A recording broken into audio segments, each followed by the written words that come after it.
Hello, this is Edith Neumeyer, and I am the author of the book, The Mystery of Adam. And today I'm going to continue to talk about, well, what some people call the Antichrist. But if you listened to or watched my previous video, Who is the Antichrist, you know by now that when people talk about the Antichrist, they have no idea what they are talking about. They assume they know what they're talking about. So in my last video, I talked about specifically where you can find the definition of Antichrist. And that is not the same person as the man of lawlessness. But most people, when they think about Antichrist, or when you bring up that word Antichrist, they almost automatically assume that it's the man of lawlessness. The man of lawlessness that Paul described in 2 Thessalonians 2. Now, that is not the case. I showed you in my last video that Antichrist has absolutely nothing to do with an end times world ruler. Okay? Nothing whatsoever. It doesn't even have to do anything necessarily with a ruler. It is simply somebody who rejects Messiah as coming in the flesh. In other words, that he is God in the flesh. That's what John preached or talked about in even his gospel, that the word became flesh. God became flesh. And the Antichrist is somebody who does not accept that. An Antichrist also does not accept that Jesus Christ is actually Messiah. So all people who reject Messiah are Antichrists. Okay? So it's not one ruler at the end. That is false. It's a false teaching of dispensationalism. And it is deceiving people to look for a ruler at the end that does not even exist. Why are they doing that? Because they're diverting our attention from the true man of lawlessness. Okay? So if I make up this Antichrist figure that is a ruler at the end, and I am assigning to him some of these qualities of this man of lawlessness, and I say, oh, this is the same thing as the man of lawlessness, but he really comes at the end, then I have misled people. So today I'm going to look more, and I have done that before, but because I have new viewers, new subscribers, I want to do it again. But of course, I'm coming now from a different angle, and that makes this video altogether a little bit different. Okay? So I'm coming from the angle of no, we're not talking about Antichrist when we're talking about this ruler that is to come. And we're going to look at today closer where we can find scripture to show about this ruler and when he will come on the scene. Okay? So again, it's not Antichrist. Okay? Anybody is an Antichrist who rejects Messiah as coming in the flesh. Anybody that can be a Muslim, that can be even a Jew, rejects Jesus as coming in the flesh. There are certain sects, and I call them sects, they call themselves Christians, but they're really sect, and I call a sect anybody who does not believe that Jesus actually is God in the flesh. That's, for me, is not true. People who don't believe that are not even true Christians. Okay? And that's what John was talking about in his 2 letters. Never did he mention, like I said, that word Antichrist in Revelation. Why not? Because Revelation is not about the Antichrist or an Antichrist. It is about the man of lawlessness or the beast out of the sea. So now let's go to Daniel, because Daniel addresses And that's where we start, because Daniel addresses this man of lawlessness. And in my last video, I actually read from Daniel 11. And in Daniel 11:36, we see a description of this king who will do as he pleases. But before we look back at that, and you may go back and, if you have not seen my previous video, to look at that video first, okay? But I want to start even before Daniel 11:36, when we have the description. I want to go to Daniel 7 and look at this man of lawlessness, or this ruler as he pleases, okay, who does as he pleases, in Daniel 7, when he talks about the 4 beasts. Now remember, I will end up then in Revelation 13, where again we see a beast out of the sea. All these beasts that he sees are actually coming out of the sea. And we see that in Daniel 2. Daniel said, "In my vision at night I looked, and there before me were the 4 winds of heaven churning up the great sea. 4 great beasts, each different from each other, came up out of the sea." Okay? So all 4 came out of the sea. Now, in Revelation, we have only the last beast left over. Okay? That last beast in Revelation, of course, is the beast, the Roman beast, the Roman Empire. So when we look at the 7 beasts of Daniel, Daniel 7, chapter 7, we have a description of those 4 beasts. And those 4 beasts are 4 kingdoms. Okay? These 4 beasts, the 4 kingdoms that are symbolized with these beasts are the Babylonian, the Persian, the Greek, and the Roman Empire. Okay? Those are 4 beasts. And they come out of the sea. Now, remember, Daniel started in the Babylonian Empire. Okay? The Babylonian Empire during Daniel turned into the Persian Empire. And then pretty soon after that, turned into the Greek Empire. And then came the Roman Empire. And when John lived during Jesus' time, we had the Roman Empire, and we had the 4th beast. So John, in Revelation, didn't have to rehash the first 3 beasts. He describes the 4th beast out of the sea. And you will see that when you read Revelation 13, you will see the beast out of the sea. Now, Daniel saw this beast out of the sea in more detail than any of the other beasts. And he said that this beast, or God told him, this beast is very different than the rest of the beasts. Okay? Why? Because he said, let's see where it is. Because I need to go to the horns.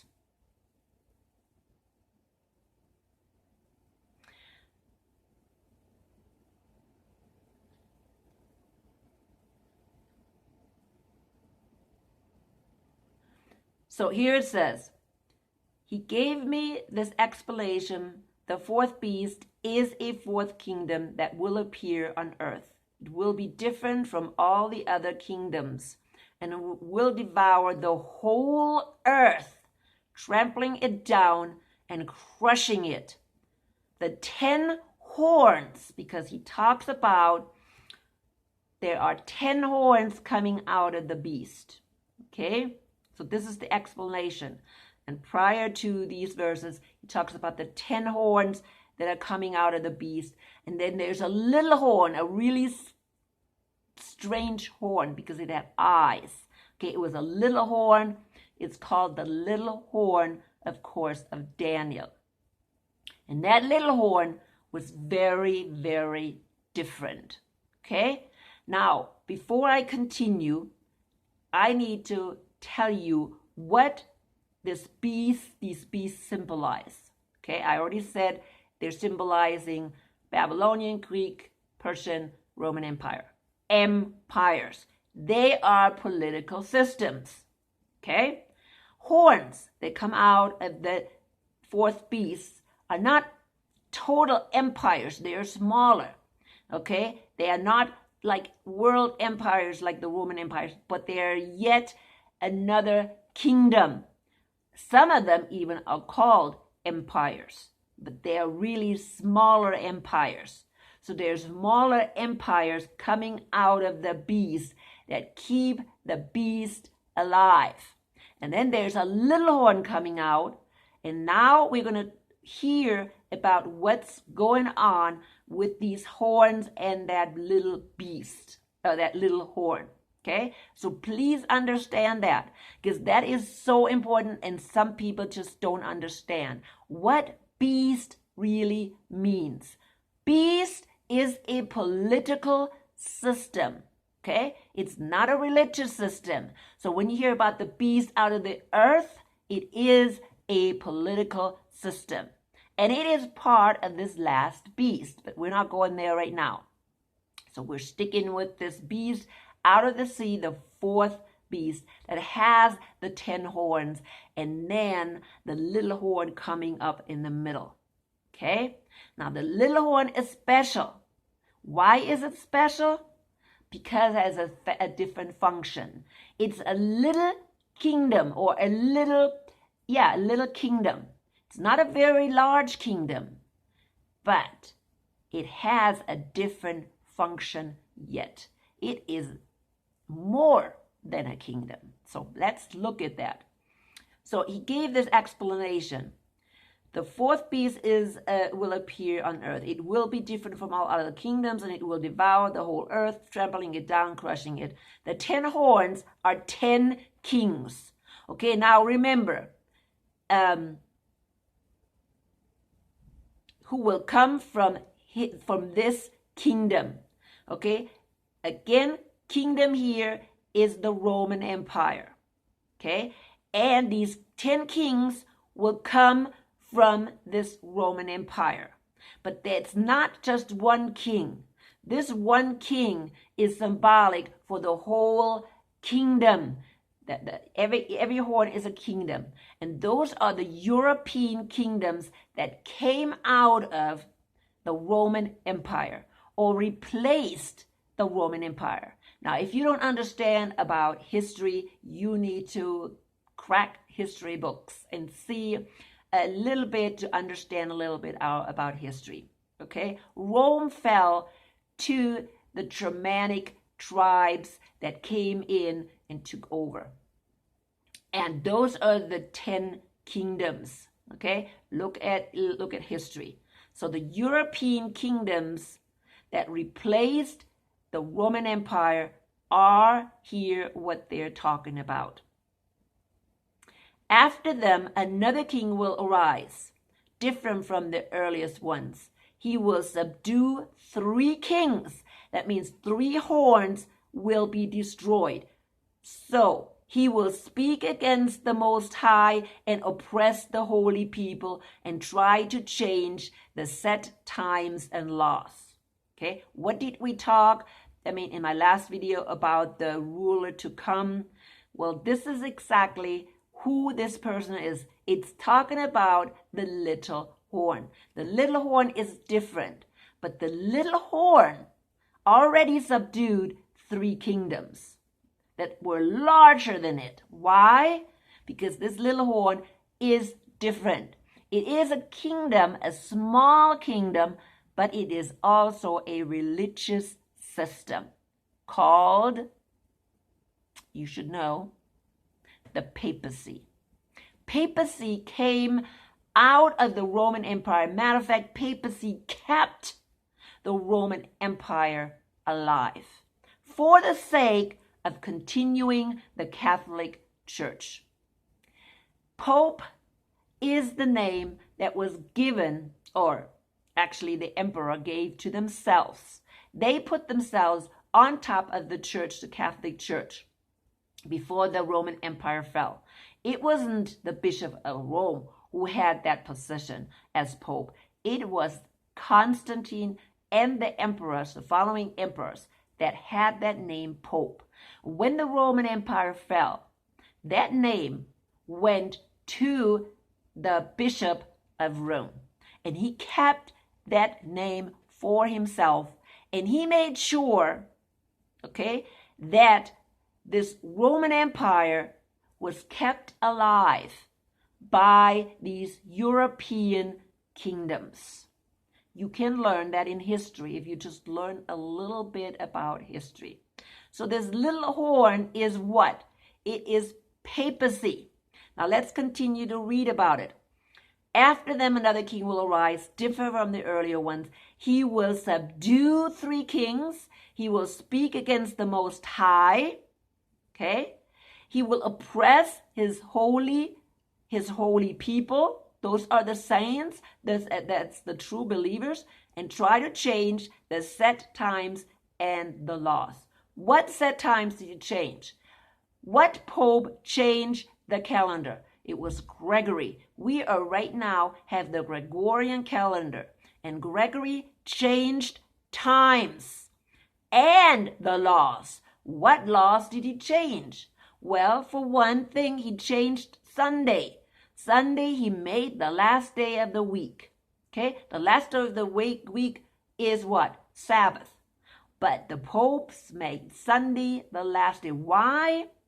Because Catholicism and papacy and the Roman Catholic Church is not based on Christianity. It is based on the worship of the sun. Okay? The worship of the sun God.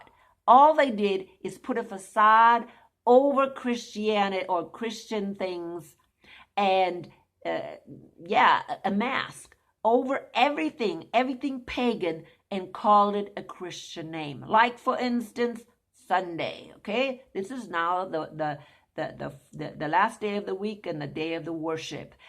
Christmas, which was the fest of Saturnalia, and they just put a Christian name on it, and made everybody else continue to celebrate the pagan holiday. Almost every pagan holiday, every Catholic holiday is pagan. It just has a Christian facade on it. Okay, I'm sorry I have to tell you that, but it is true. So this little horn, he subdued 3 kings. Oh, wait a minute. And he changed times and laws. The holy people will be delivered into his hands for a time, times and a half, and a time. And I think that is, of course, 1,260 years. That is the 1,260 years during which the people were, the saints were persecuted. Okay? Relentlessly persecuted. And not until 1500, until the Reformation, where the true believers did not have any place where they could hide from papacy. Papacy, the Pope, killed all Christians during the Inquisition. There is no doubt. This right here, this little horn, and I encourage you, because I don't have the time to start reading all, of the chapter 7. So you have an understand about this little horn that is coming out of this beast, this 4th beast. I'm just talking right now about the explanation and the description of what this 4th beast, this 4th beast did, and especially this little horn. Okay? But the court will sit, and his power will be taken away and completely destroyed forever. Then the sovereignty, power, and greatness of all the kingdoms under heaven will be handed over to the holy people of the Most High. His kingdom will be everlasting, an everlasting kingdom, and all rulers will worship and obey him. This is talking about the kingdom that's then going to be given to what? Messiah and his holy people, which is his bride. We will rule this earth. Okay? Messiah, and everybody will bow down. I know I don't want to be conceited, but that's the way it is. They will bow down not just to Messiah, but his bride as well, the queen. So anyways, so this is what's talking about this little horn, okay? It's very obvious. This little horn is not coming somewhere down the road. It doesn't say here, and if you read the whole thing, you can see it very clearly, that there's a progression. This little horn is not just waking up sometimes after 2,000 years. This little horn came straight out of the fourth beast, which is the Roman Empire. Why do I think it's the Roman Empire? Because when you go to Daniel, I believe it's Daniel chapter 2, about the statue, this golden statue, you see again the four empires. Okay, the four empires that are described, and the last empire is the Roman Empire. The iron, the one that is made up of iron, and it has two legs. It's a split empire, and then the 10 toes that are mixed with clay and iron. Well, this iron and clay mix is church and politics. That's what that iron mixed with clay is.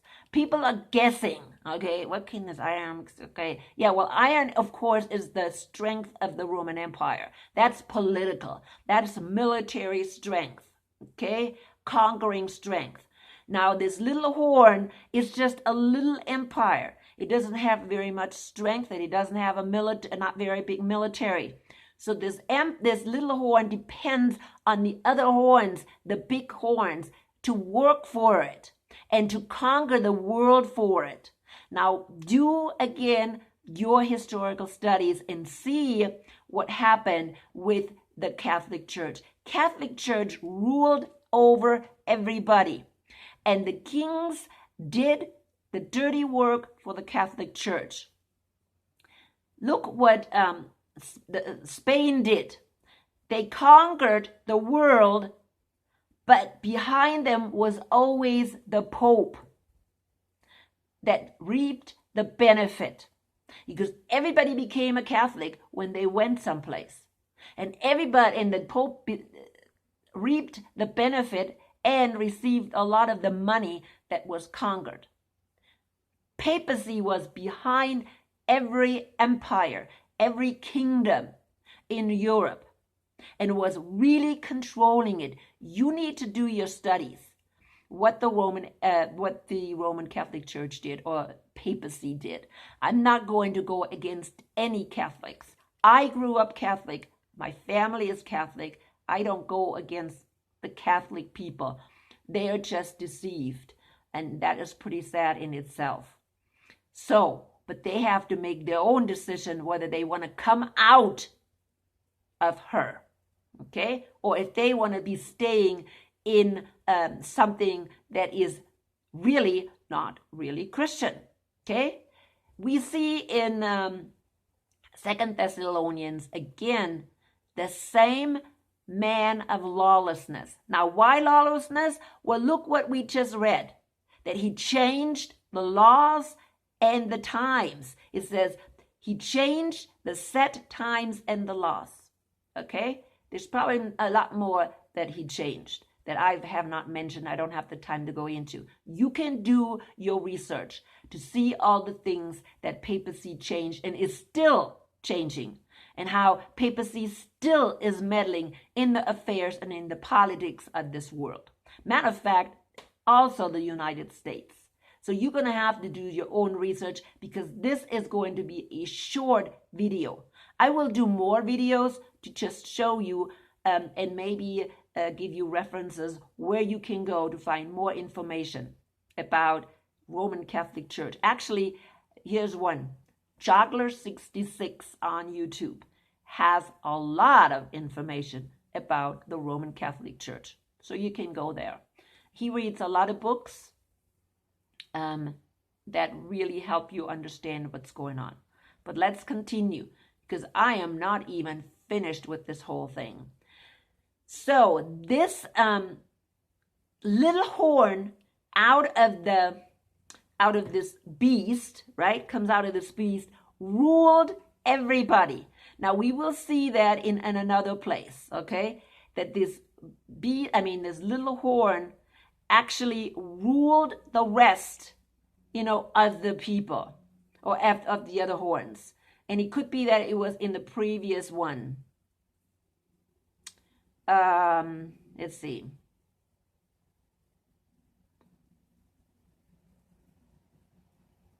If I find it really fast.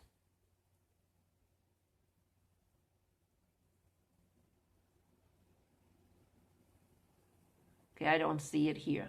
But anyway, someplace else it says that this little horn rule, and it could be like maybe in, chapter 11 that I read in my last video, where it says that he ruled all the kingdoms, or controlled all the kingdoms, okay? And we see that in other places as well. So I am just trying to kind of bring things together. So now, again, this little horn didn't appear 2,000 years later. This beast was not put to sleep. Lots of people think, oh, this beast went to sleep and now it's revived the Roman Empire thing. No, the Roman Empire continued with the horns, okay, the 10 horns and these European empires that still somewhat exist, okay, but really got more destroyed because something else went in their place. But who is still alive? The little horn who ruled them all is still there. So now we're going to go from this little horn that came out of the beast, okay, and go to Revelation 13, okay, because Revelation 13,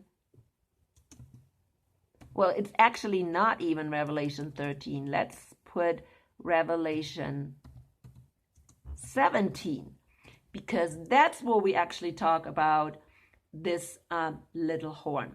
Now, in Revelation 13, we, of course, in my last video, read about Revelation 13 and the beast, again, that fourth beast, and you can read that too, out of the sea. But there is something else. We know that there's something on top of the beast, right? Who knows it?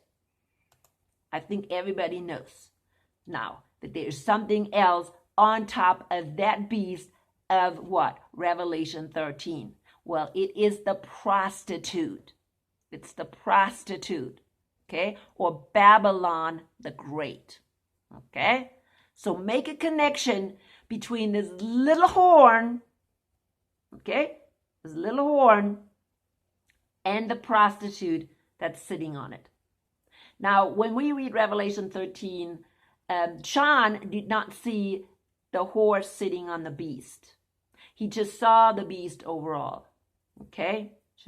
Saw the beast. Actually, he even saw the horns, but he did not describe the beast or the prostitute until chapter 17. Then he says that there is there's a whore sitting on top, and she's not just sitting on top. She is again ruling or reigning the beast, okay? She is sitting and reigning the beast and controlling the beast. So the beast really, and I never had that good idea. I mean, it's hard and it's complicated to understand, okay? Because it's all symbolic. So this beast on top is really, if you read Revelation 17, it's just hard to see which one is the beast, which one is the prostitute on top. But they are one, okay? They are almost like one, because the beast is being used by the prostitute.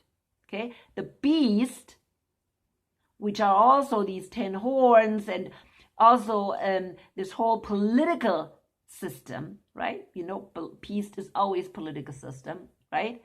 Is, of course, run by the prostitute, by the whore. So who is this whore? Of course, this whore is the little horn.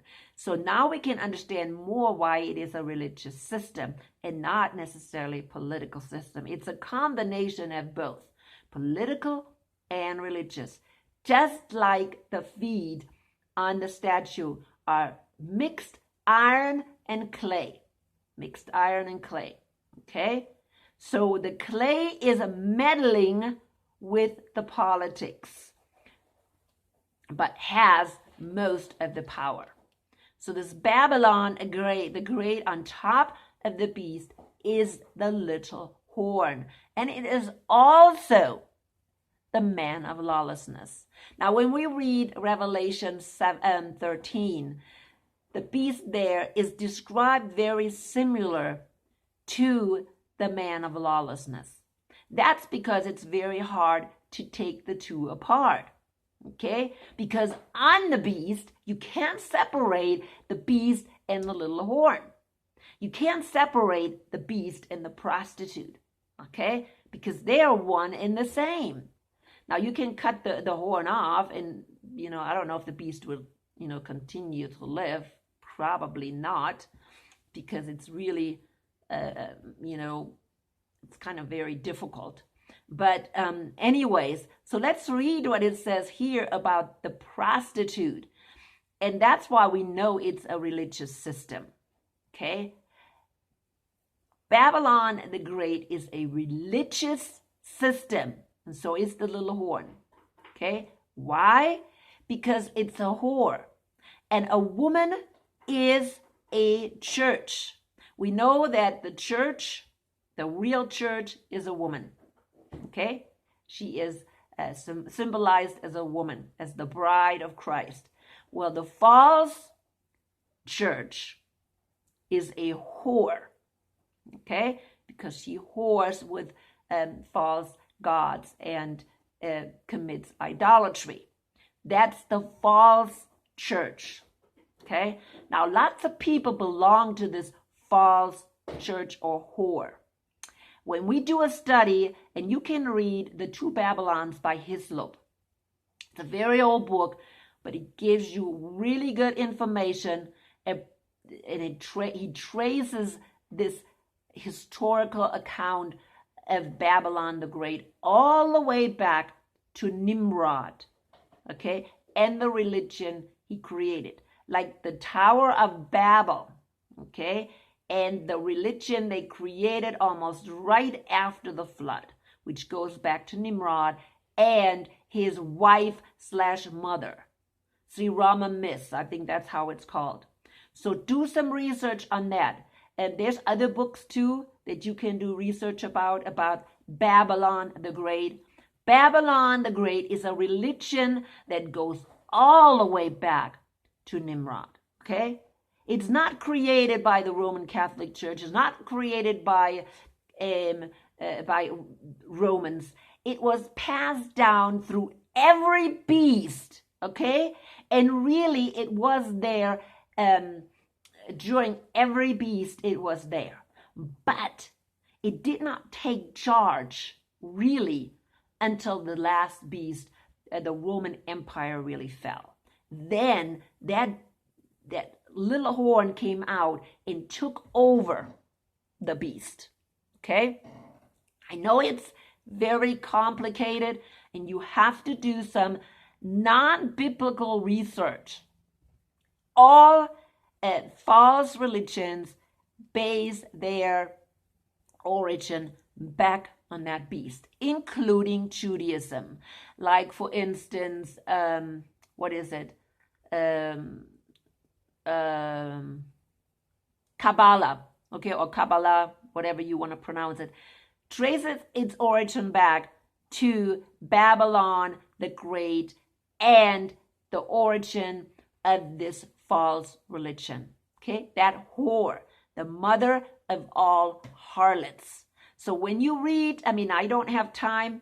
I'm already over my time. But read Revelation 17. That is Babylon the Great. That is the religious system that sits on the beast and controls it. Okay? And that is in chapter 18 where God is telling us, get out of her, my people.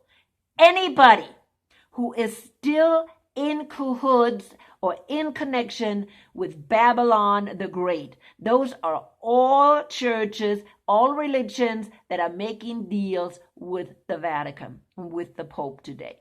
They are all having a foot in Babylon the Great. Matter of fact, even the churches that are reformed, okay, like Protestant churches, evangelical churches, and if they have not totally left all the things the Roman Catholic Church established, like the hierarchy, like the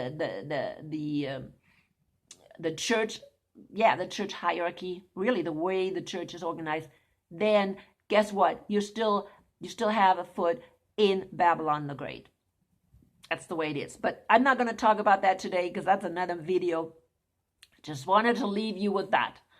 Who is this little horn? This little horn is, of course, the man of lawlessness, and it is part of that beast system. Matter of fact, it's the part that is sitting on the beast and rules it, which is Babylon the Great, the whore, the mother of all harlots. And with that, I'm going to come to the end today. Please read these verses again. There's many more to read, and watch my previous video because that gives you more information. I didn't get to read, for instance, Revelation 13 or Daniel 11 about this man that rules, does what he pleases. These are all descriptions of the man of lawlessness, okay, or the little horn. Now, again, don't make a mistake and call him the Antichrist, because that's not what it is. And now you also know that he has already been on the scene, or this man of lawlessness has already been on the scene for a long time. Okay? He is here, and that's why we have this false doctrine about the Antichrist that's supposed to be coming at the end. Because, why? Because we're going to be distracted if we believe this kind of stuff. And we don't know who's really here and who's pulling the strings. But I'm coming to the end. Please let the Holy Spirit guide you always.